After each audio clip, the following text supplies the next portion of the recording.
여러분 안녕하십니까? 이 시간에는 출애굽기 17장 말씀 중심으로 드리겠습니다. 지금 광야 생활에서 이스라엘 백성들은 하나님이 친히 함께 하심을 늘 볼 수가 있었습니다. 그것이 낮에는 구름 기둥으로, 밤에는 불 기둥으로 이렇게 볼 수가 있었습니다. 그것은 하나님이 친히 함께 계시다고 하는 증거입니다. 그래서 이스라엘 백성들이 그 구름 기둥을 보고 불 기둥을 보고 애굽에서 우리를 해방시켜 주시고 또 홍해를 건너게 하시는 그 하나님이 오늘도 지금도 함께 계심을 알게 해 주셨습니다. 우리 하나님의 백성들도 우리 하나님께서 나의 인생길에 낮이나 밤이나 함께 계시는 것의 증거로 두신 것이 있습니다. 낮에도 볼 수 있고 밤에도 볼 수 있고 내가 형통할 때도 볼 수 있고 내가 어려움에 빠졌을 때도 볼 수 있도록 하나님이 나와 함께 계시다고 하는 증거를 두셨습니다. 그것이 바로 하나님의 말씀입니다. 우리의 눈으로는 거룩하신 하나님을 볼 수가 없습니다. 우리가 볼 수 있는 이 눈은 물질적인 것만 볼 수 있는 것이죠. 영적인 것은 볼 수가 없는 것입니다. 그래서 우리 하나님은 영으로 친히 내 인생에 나라는 존재에 임재해 계십니다. 그것을 우리에게 증거로 항상 볼 수 있도록 주신 것이 하나님의 약속의 말씀입니다. 여러분이 잘 아시는 바와 같이 주님께서 약속하셨죠? 내가 세상 끝날 때까지 너희와 항상 함께 있으리라.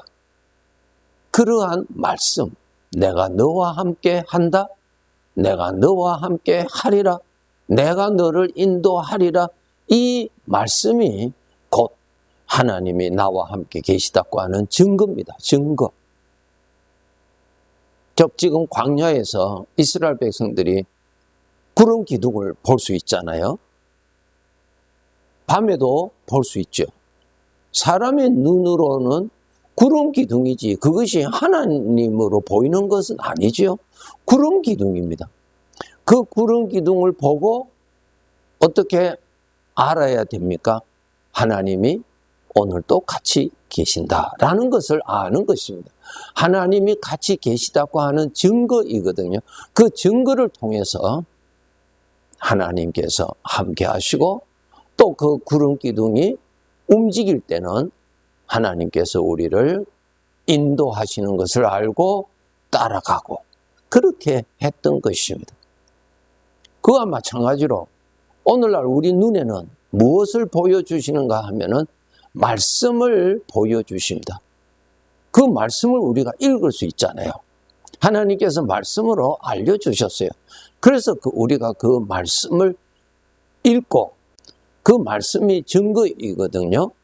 그렇기 때문에 여러분이 그 말씀을 읽고 말씀대로 하나님이 함께 계시는 것을 믿음으로 아는 것입니다.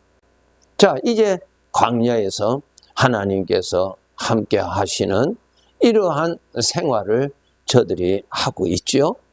이제 하나님께서 인도를 하십니다. 그러면 따라가죠. 따라가면은 문제를 만나죠. 광야길이니까 어려움을 또 만나게 됩니다. 지금 17장인데 14장부터 소급해서 본다면은 14장에서는 홍해 앞에서 진을 치고 있을 때에 애국 군인들이 저들을 잡으러 오는 것을 보고 저들이 심히 두려워했지요. 그때 하나님께서 인도하셨죠.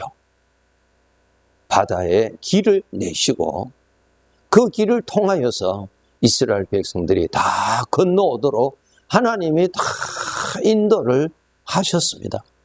친히 이스라엘 백성들이 경험을 했습니다. 하나님이 함께 하시고 하나님께서 인도하시고 인도하시는 가운데 어려운 일이 있으면 하나님께서 그 가운데서 또 해결해 주시는 그러한 하나님이심을 또 경험하게 됩니다. 그래서 15장에 읽어보면 경험하였던 하나님을 저들은 너무너무 기뻐하고 너무 찬양하고 감사하고 이렇게 능력이 있으신 분이 광야의 길이지만은 하나님이 함께 계시는 것에 대해서 저들은 너무 감격하고 하나님을 찬송하였죠. 또 이런 하나님이 우리를 인도해서 가나안 땅까지 이르게 하실 것이니까 저들이 너무나 확신했어요. 이런 능력이 있으신 분이 인도하시는데 능히 가나안 땅에 넉넉하게 들어갈 줄로 저들은 믿게 되지요. 크게 하나님께 영광을 올립니다. 이제 16장으로 가면은 그래서 가져온 식량이 다 떨어졌어요. 식량이 떨어졌으니까 이거 보통 문제가 아니거든요. 그 광야에서 식량이 해결될 가능성은 전혀 없습니다. 저들은 어떻게 했습니까? 염려하지요? 불안하지요? 두렵지요? 그 다음에 이곳에서 우리가 떼죽음을 당하겠구나. 먹을 것이 없으니까요. 그렇게 되니까 저들은 하나님을 믿는 믿음에서 불신으로 바뀌어지고 하나님을 원망하고 그렇게 하죠. 심지어는 애굽으로 다시 돌아가자고 하는 것입니다. 그때 하나님께서 양식을 내려주시죠. 만나라고 하는 저들이 처음 먹는 양식을 하늘로부터 하나님이 친히 내려주십니다. 그것을 저들이 아침에 해 뜨기 전에 일찍 일어나서 광야에 하나님께서 뿌려 놓으신 그 만나를 거두어 들여서 그것을 빻아서 가루와 같이 만들어서 그것을 가지고 음식을 만들어서 먹게 되었습니다. 하나님께서 그렇게 해결해 주셨죠. 그렇게 함으로 인해서 먹을 것에 대한 염려와 두려움과 원망과 불평이 다 잠재워졌습니다. 이제 계속 하나님의 인도를 따라서 가는데 빵은 있는데 물이 없으니까 이제 여기서 또 죽겠구나. 그렇게 또 하고 이곳으로 인도해 온 모세를 원망하고 더 나아가서는 하나님을 원망하는 그러한 모습으로 또 나타납니다. 물이 없을 때는 하나님을 믿는 믿음은 전혀 없이 문제만 만나면은 하나님을 믿는 믿음은 안개와 같이 다 사라져버리고 자기 속에서 일어나는 죄의 성품에서 나오는 하나님에 대한 불신, 나를 죽이는 사망의 생각, 두려움, 불안, 원망, 후회, 이거 전부 사망의 생각이죠. 사망은 죄에서 옵니다. 죄에서는 죽음이 오거든요, 여러분. 하나님에게서부터는 생명이 나오고요. 죄로부터는 죽음이 나옵니다. 그런데 저들은 문제만 만나면은 죄의 성품에서 나오는 소리를 믿어버리고 하나님을 믿는 믿음은 안개와 같이 다 사라져버리는 그러한 일을 반복적으로 자꾸 나타납니다. 그때 문제를 해결해 주면은 또 잠잠했다가 문제를 만나면은 잠잠했던 그 죄의 성품에서 나오는 하나님에 대한 원망, 불신이 그대로 나타납니다. 이렇게 반복하기를 40년 동안 저들이 광야에서 죽을 때까지 그렇게 했다는 것입니다. 하나님께서 이것을 왜 기록해 두셨을까요? 우리들도 똑같기 때문에 그러한 것입니다. 우리 구원받은 자들이 주님이 함께 계시는 것을 말씀을 통해서 믿어요. 알아요. 감사하지요. 찬송하지요. 그런데 어려운 일을 당하면은 하나님을 믿는 믿음은 그냥 어디 간지 없어지고 내 안에서 일어나는 죄의 성품에서 나오는 판단, 느낌, 예측, 상상, 그리고 나를 죽이는 사망의 생각, 두려움, 원망, 후회,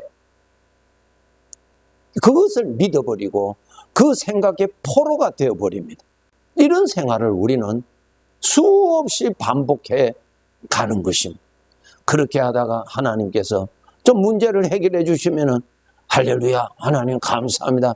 신앙생활을 하다가 또 어려운 일을 당하고 좀 곤란한 문제를 당하고 그렇게 되면은 여지없이 죄의 성품에서 나오는 소리를 믿어버리고 죄의 성품에서 나오는 감정을 누리고 죄의 성품에서 나오는 생각을 입으로 토해내버리는 이런 생활을 반복적으로 한다고 하는 것입니다. 어떻게 해야 되겠어요? 우리는 하나님을 믿는 사람이죠. 주님을 믿는 사람이죠. 주님을 믿는 사람에게는 주님이 같이 계십니다. 그 주님은 누구세요? 전능자이십니다. 그 주님은 누구세요? 나를 사랑하시는 분이십니다. 그 주님은 누구세요? 죄의 종에서 나를 자유케 하신 분이십니다. 그 주님은 누구세요? 나를 아들로 삼아주신 나의 하나님이 되십니다. 이분을 여러분이 알아야 되고 믿어야 되고 인격적으로 믿을 수 있도록 훈련을 해야 됩니다. 구원받은 우리들에게 약속대로 주님은 오셨어요. 여러분이 예수 그리스도를 영접을 하셨다면 분명히 주님은 영으로 함께 계십니다. 그런데 주님은 오셨는데 주님과 나와의 마음의 간격이 멀리 있다는 것입니다. 인사 정도만 하는 것입니다. 주님은 오셨는데 믿음이 발전이 없는 거예요. 친숙하지 못하다는 것입니다. 마음이 멀다라는 것입니다. 이사야 선지자를 통해서 하신 말씀 잘 아시죠? 너희는 입으로는 주여 주여 하는데 마음은 내게서 멀리 있다. 그런 사람은 무슨 믿음이 있겠어요? 그런 사람에게는 인사는 합니다. 교회 가서 예배 드릴 때 인사는 합니다. 하나님 계시는 것을 알아요. 하나님 말씀 들을 때 또 은혜도 받습니다. 그런데 현실의 삶에 돌아와서는 어떤 곤란한 문제를 만나면은 내 속에 일어나는 죄의 성품의 것을 믿어버리고 그것을 따라가고 그것을 믿어버리는 것입니다. 그 생각을 내가 사랑하는 것입니다. 주님 믿는 것이 아니에요. 이 인생의 나그네 길에서 문제를 만나면은 반드시 내 속의 죄의 성품에서 먼저 거기에 대한 반응이 일어납니다. 불쾌함이 일어나고 분노가 일어나고 의심이 일어나고 두려움이 일어나고 불안이 일어나고 원망이 일어나고 후회가 일어나고 미움이 일어납니다. 그것을 믿고 사실래요? 그것을 따르면서 사시겠어요? 그것을 마음에 품고 사시겠어요? 불행인데 불을 품고서야 어찌 그 옷이 타지 않겠느냐? 나를 죽이는 사망의 생각을 내가 품는데 어찌 내 마음이 고통스럽지 않겠느냐 하는 것입니다. 독을 마셨으면 사망으로 가게 되는 것입니다. 나를 구원하여 주셔서 나에게 오신 주님, 나를 영원히 사랑하시는 주님, 나를 천국까지 데려가실 주님, 나에게 오셨는데 우리는 주님과의 인사할 정도로만 관계를 가지고 있다면 나의 불행입니다. 주님을 가까이 하셔야죠. 요한복음 21장에 예수님께서 베드로에게 물으신 말씀 잘 아시죠? 베드로야, 내가 이 사람들보다 나를 더 사랑하느냐? 너가 나에 대해서 지식을 많이 가지고 있느냐? 그렇게 묻지 않으셨죠? 사랑하느냐? 사랑은 가까워져야 사랑이 형성이 되는 것입니다. 더 가까워지면 사랑이 더 깊어지는 것이죠. 하나님을 믿을수록 사랑이 형성이 되는 것입니다. 지식적으로는 많이 아는데 마음에는 사랑이 말라져 버리면 그것은 마음이 하나님과 멀리 있다고 하는 증거가 되는 것입니다. 하나님과 가까워져서 나의 사랑이요, 나의 행복이요, 나의 구원이요, 나의 모든 것이 되시는 하나님과 가까워져서 하나님을 그만큼 믿고 그만큼 믿으면 하나님을 그만큼 사랑하게 되고 그 사랑은 나에게는 행복이 되고 그 사랑에는 하나님 앞에 헌신하고자 하는 나의 즐거움이 되는 것입니다. 하나님은 이미 나에게 오셨습니다. 나만이 더 가까이 가시면 됩니다. 사랑이 메말라져 가는 오늘의 현실에서 우리 성도들도 이 사랑이 말라져 버리면 나그네 길이 피곤하고 힘들 수밖에 없습니다. 하나님을 가까이 할수록 하나님에 대한 사랑이 더욱더 풍성해지고 사랑이 풍성해질수록 하나님을 기쁘시게 하고자 하는 소원된 마음이 더욱 일어나서 신앙생활 억지로 하는 것이 아니라 즐겁게 하게 되는 것입니다. 우리 이런 신앙생활 하다가 우리 주님 부르시는 그날 맞이해야 되겠죠? 나의 복은 오셨는데 나는 멀리 있다고 하는 것을 우리가 스스로 깨닫고 열심을 다해서 하나님을 가까이 하도록 노력합시다. 네, 감사합니다.